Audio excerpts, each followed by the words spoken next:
우리 하나님의 말씀은 열왕기상 13장입니다. 열왕기상 13장 33절과 34절 두 절 말씀을 보겠습니다. 열왕기상 13장 33절 34절입니다. 우리 함께 봉독하겠습니다.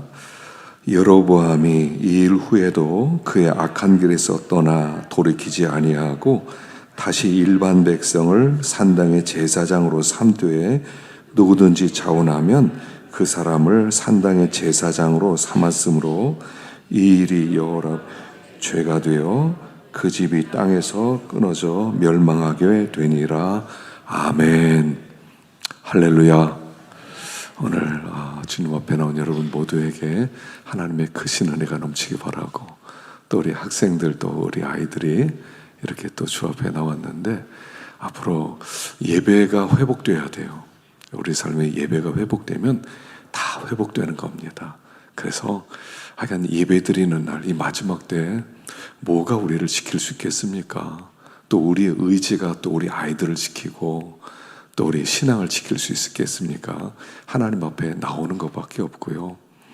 또 우리 아이들에게 신앙을 심어주는 거는 내가 이렇게 하나님을 사랑한다, 우리 예배 드리러 가자, 그래서 하나님 앞으로 데리고 나오는 거, 그게 우리 자녀를 지키는 아주 굉장히 유일한 방법이라고 생각을 합니다. 오늘도 잘 나오셨고요. 또 하나님 은혜가 여러분들 심령에 넘치고 가정이 놀랍게 회복되는 우리 어린아이 심령들도 뜨거워질 수 있는 복된 시간 되시기를 간절히 바랍니다. 자, 오늘 13장 말씀인데요. 자, 우리 한번 1절부터 읽어보겠습니다. 5절까지인데 읽어보겠습니다. 시작. 보라, 그때 하나님의 사람이 여호와의 말씀으로 말미암아 유다에서부터 베델에 이르니 마침 여로보암이 제단 곁에 서서 분향하는지라. 그날에 그가 징조를 들어 이르되 이는 여호와께서 말씀하신 징조라. 제단이 갈라지며 그 위에 있는 재가 쏟아지리라 하매 여로보암이 하나님의 사람이 베델에 있는 제단을 향하여 외쳐 말함을 들을 때 제단에서 손을 펴며 그를 잡으라 하더라. 그를 향하여 편 손이 말라 다시 거두지 못하며 하나님의 사람이 여호와의 말씀으로 보인 징조대로 제단이 갈라지며 재가 제단에서 쏟아진지라. 아멘. 이제 나라가 둘로 나누어졌어요. 북쪽에는 북이스라엘 10지파가 이제 한 나라 북이스라엘이라는 나라가 되었고, 남쪽에는 유다 한 지파, 그래서 남유다, 그래서 나라가 우리나라처럼 이렇게 나누어졌습니다. 그러니까 근데 북쪽이 10지파니까 아마 훨씬 컸겠죠. 밑에 있는 작은 유다보다 한 5배 정도 더 컸습니다. 그러니까 북이스라엘이 남유다보다 더 강성했고요. 그 북이스라엘의 왕은 여로보암의 왕이라는 사람이었고, 남유다는 솔로몬의 아들이었던 르호보암이 왕이 되었습니다. 그런데 이 여로보암이 가만히 생각해 보니까 이거 절기가 되면 백성들이 남쪽 유다로 가서 제사를 지내야 되는데, 그러면 자기를 왕 위에서 몰아낼 것 같아요. 그래서 안 되겠다, 그래서 3가지의 꾀를 만들었어요. 3가지 꾀는 뭐냐면, 하나는 그 베델과 단이라는 북이스라엘이라는 지역에 금송아지를 세워놓고, 얘들아, 백성들, 당신들은 그 유다에 있는 예루살렘으로 갈 필요가 없다. 이 베델과 단에서 금송아지가 하나님이라고 생각하고 거기서 제사를 지내라. 그리고 2번째는 레위지파 아닌 아무나 제사장 될 수 있게 해주겠다. 그래서 뭐 양 몇 마리 가져오고 소 1마리 가져오면 그 제사장으로 임직을 시키는 겁니다. 그러니까 사람들의 불만이 좀 사라지는 거예요. 왜 레위지파만 제사장을 세우지? 우리도 제사장 되고 싶다. 그런 사람들 다 세워주는 거예요. 그래서 아주 그 포퓰리즘, 그래서 인기주의를 사람들이 좋아하는 대로 이 법을 세우는 거예요. 그리고 세 번째는 절기 날짜도 7월 15일 날짜를 8월 15일로 바꿔서 백성들 편안한 때 하나님을 섬기라. 그래서 백성들의 인기를 이렇게 얻기 위해서 그런 정책을 세우게 됩니다. 그래서 하나님께서 분노하셨어요. 그래서 오늘 본문은 이렇게 시작하죠. 보라, 이렇게 시작해. 보라. 남쪽 유다의 한 제사장을 북쪽 여로보암에게 보냅니다. 그리고 보내서 경고를 하는 거예요. 그때 마침 여로보암이 베델에서 제사를 지내고 있는데 하나님의 사자가 오더니 앞으로 요시야라는 왕이 태어날 것이다. 그리고 남쪽 요시야 왕이 이 제단을 헐어버리고 이 제단에서 제사 드렸던 사람들의 뼈를 갈아서 다 불태우는 날이 올 것이다.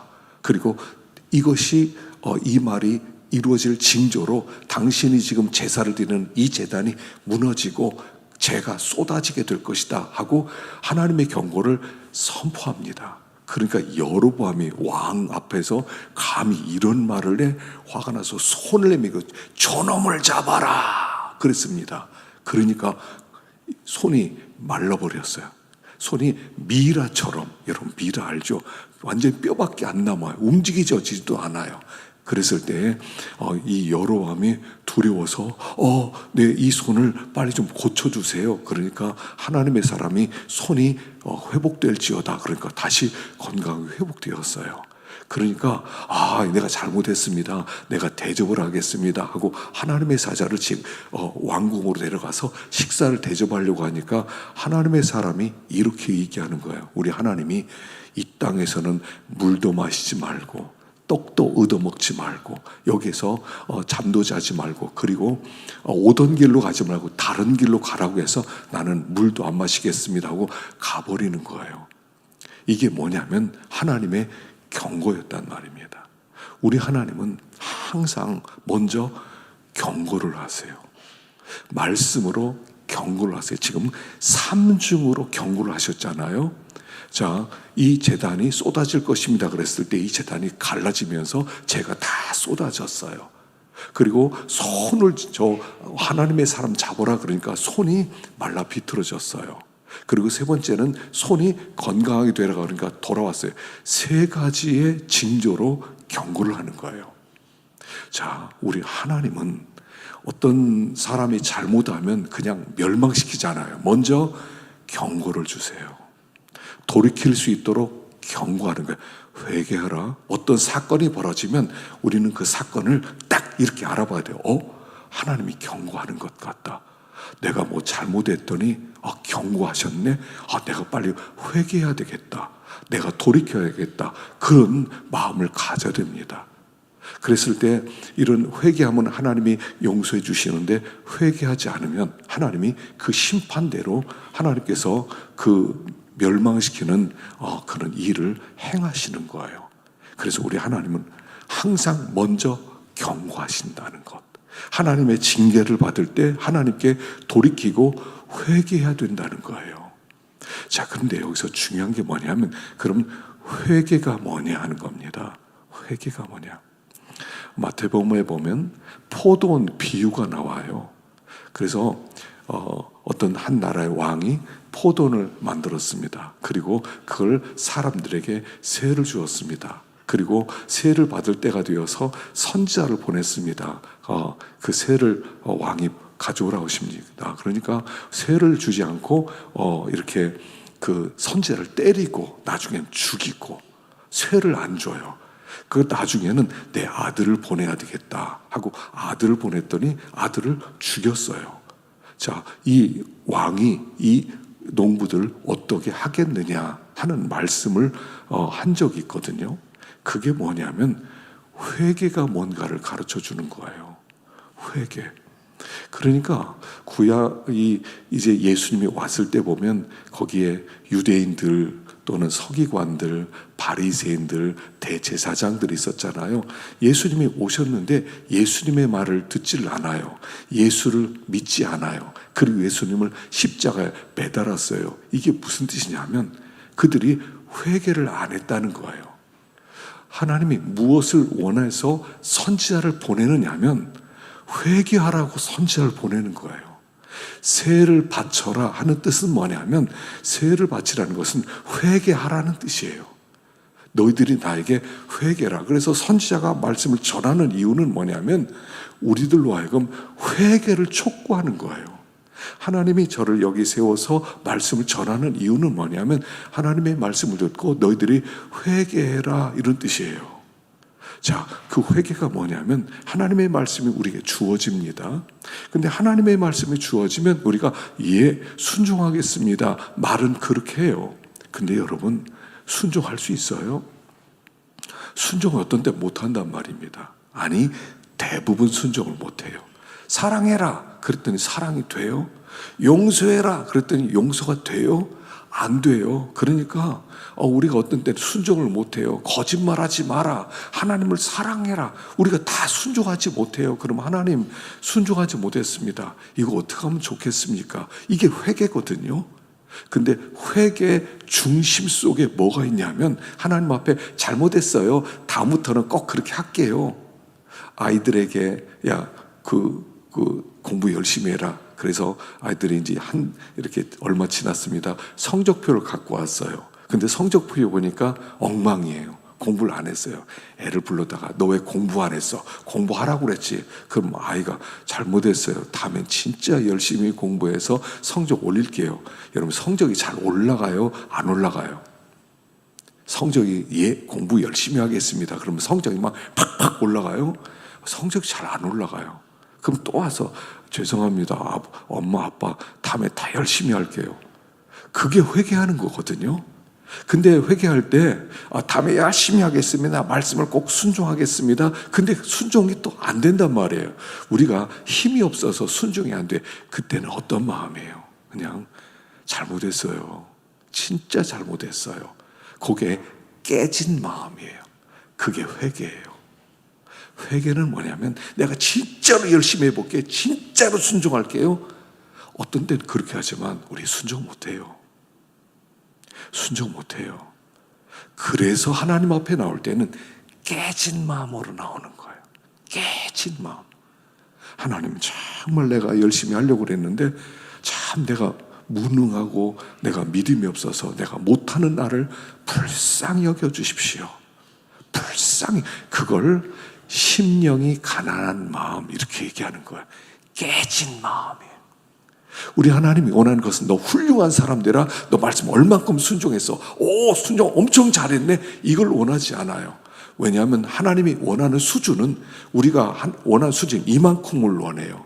이만큼, 야 요만큼 한번 살아봐, 이 수준으로 살아봐. 근데 우리가 어떻게 합니까?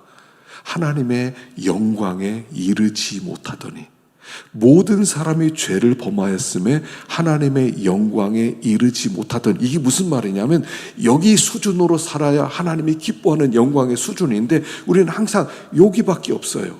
여기로 가지 못해요. 이렇게 부족한 것을 죄 이렇게 부르는 거예요. 그래서 우리가 죄인이에요. 그러면 하나님 다음에 열심히 해서 여기까지 한번 가보겠습니다.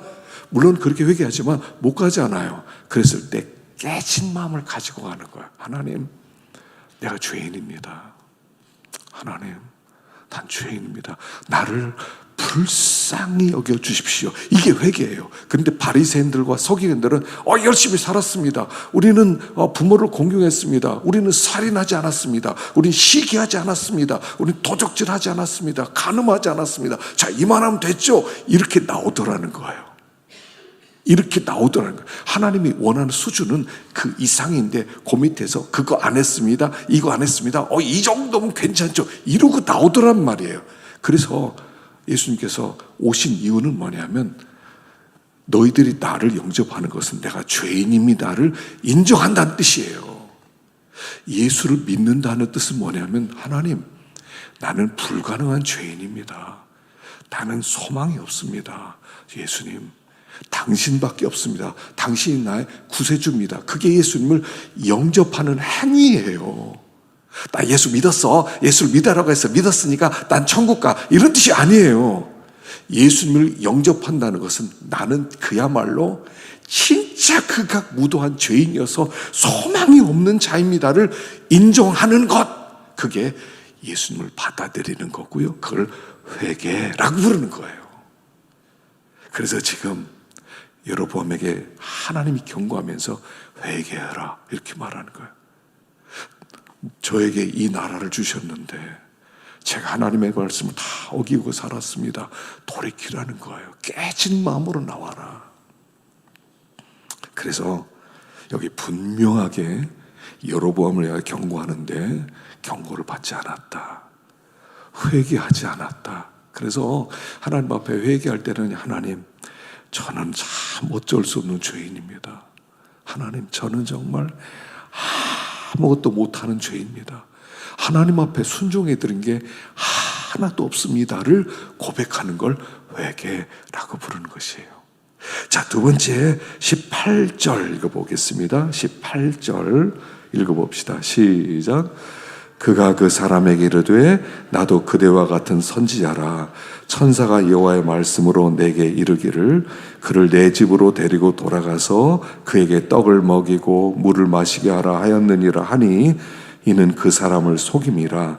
이에 그 사람이 그와 함께 돌아가서 그의 집에서 떡을 먹으며 물을 마시니라.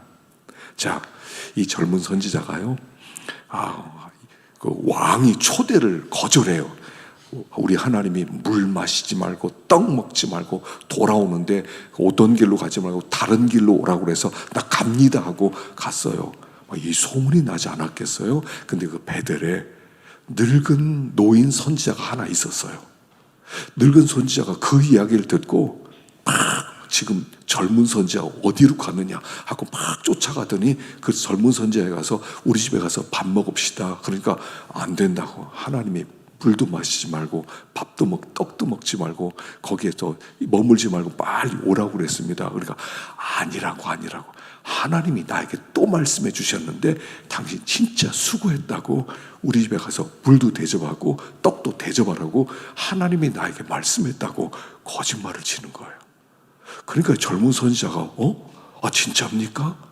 알았습니다 하더니 잘 됐습니다. 그렇지 않아도 배가 고팠습니다. 목이 참 말랐습니다 하고 가서 늙은 선지자 집에서 이제 물을 마시고 막 떡을 먹고 이제 있는데 갑자기 하나님의 영이 늙은 선지자에게 임했어요.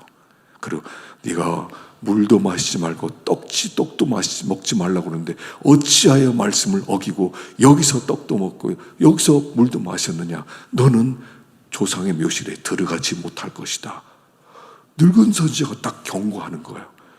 그러니까 이제 얼마나 두렵겠습니까? 어쨌든 떡을 먹고 그리고 이제 나귀를 타고 막 가는데 길거리에서 사자가 나타났어요.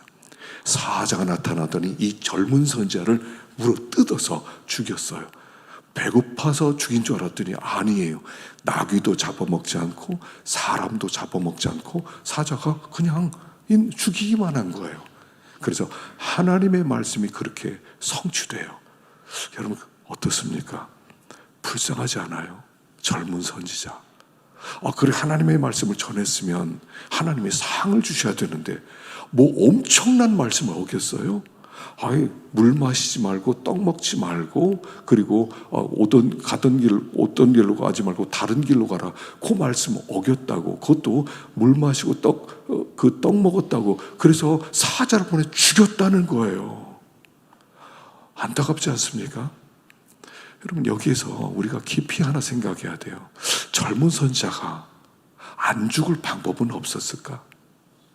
안 죽을 방법은 없었을까?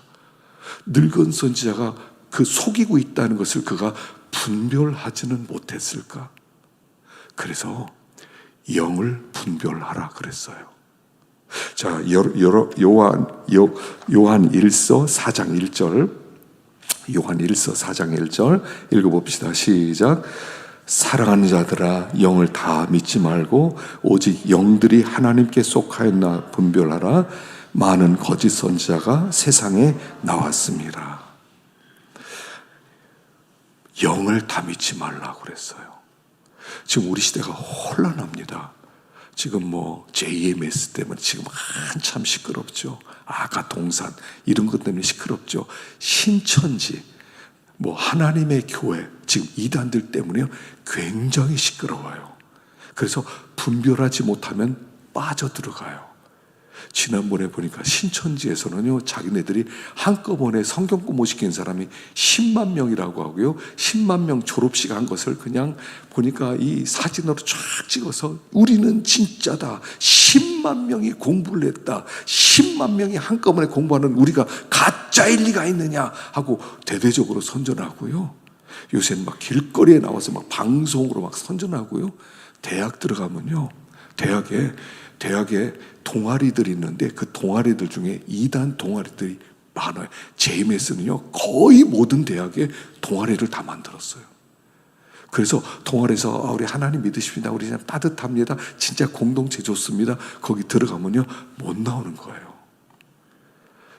그래서 마지막 때는 영을 분별하라 그랬어요. 이 늙은 선지자에게 악한 영이 들어가고 거짓 영이 들어가서 젊은 선지자를 속였단 말입니다.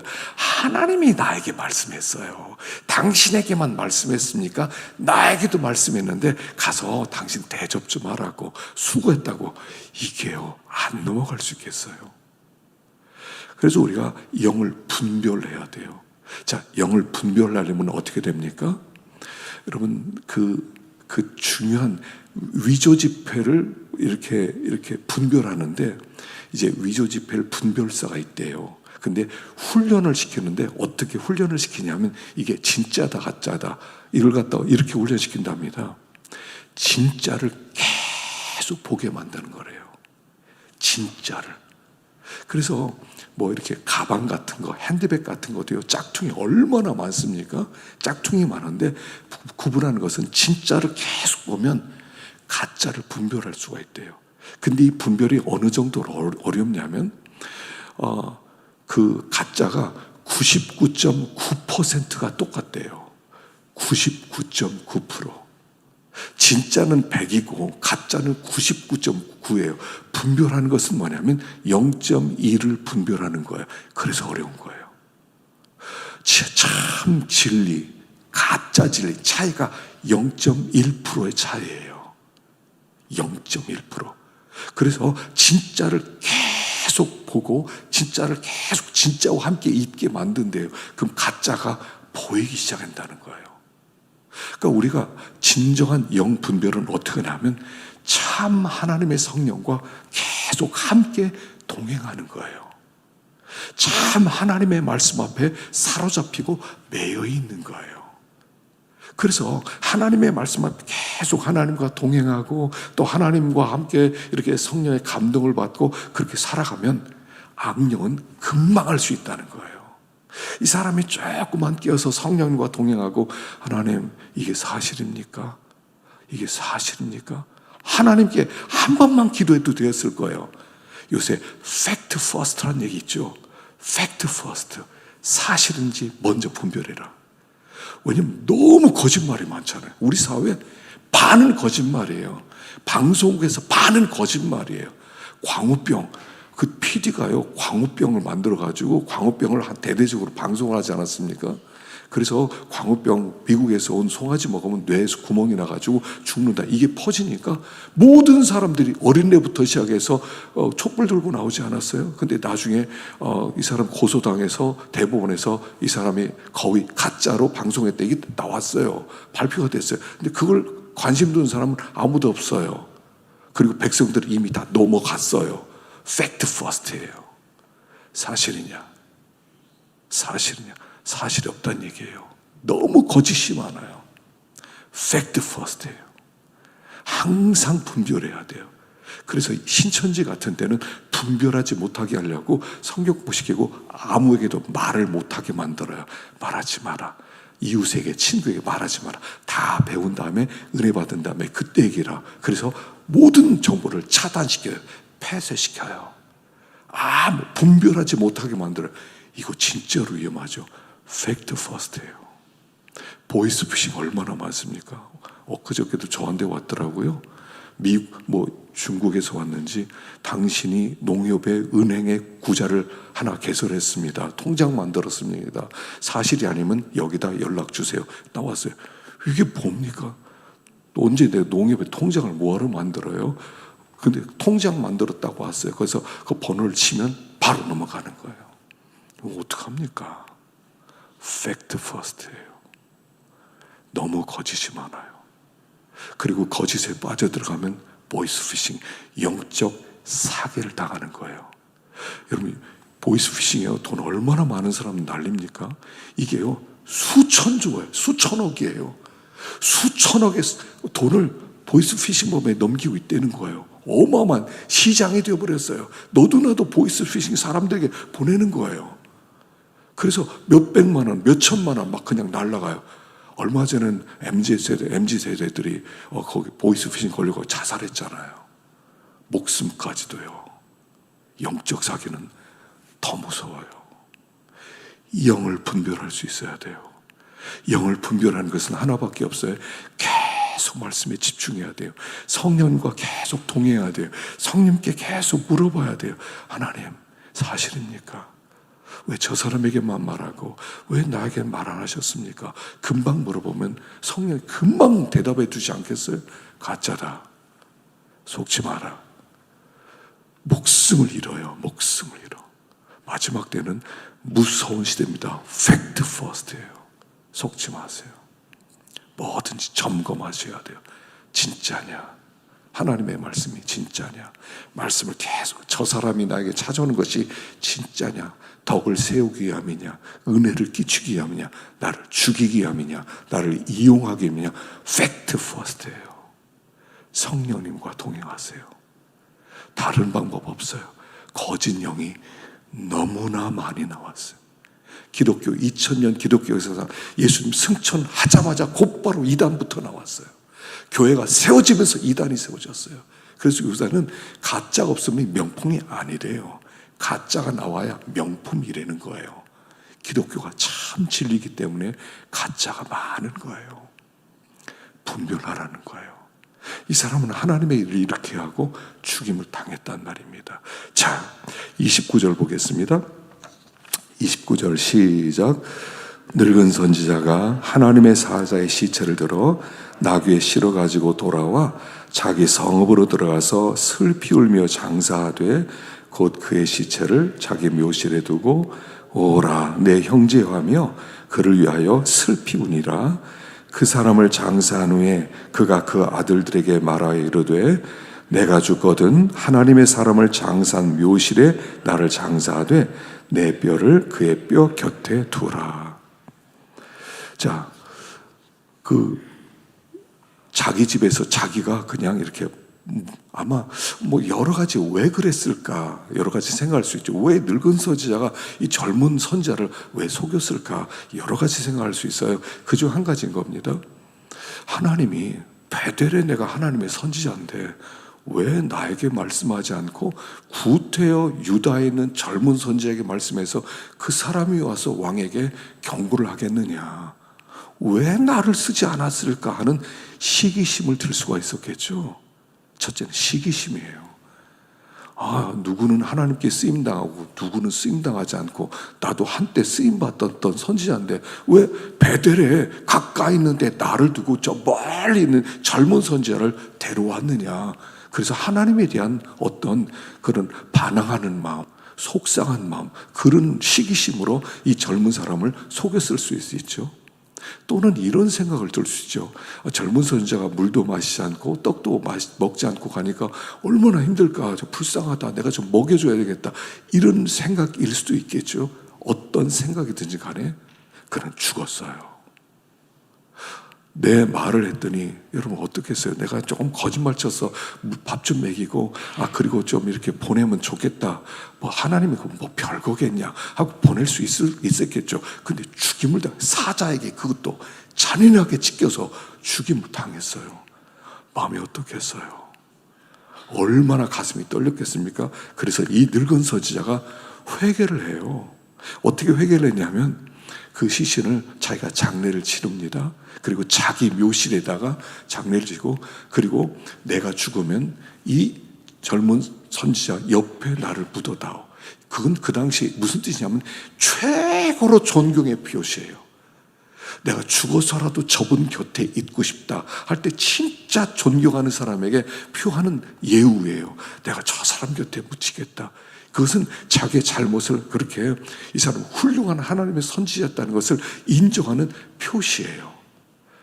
자, 이제 그래서 이게 하나님이 인정해주는 무덤이었다는 나중에 증거가 열왕기하 23장쯤 가면 뭐가 나오냐면 요시야라는 왕이 나와요.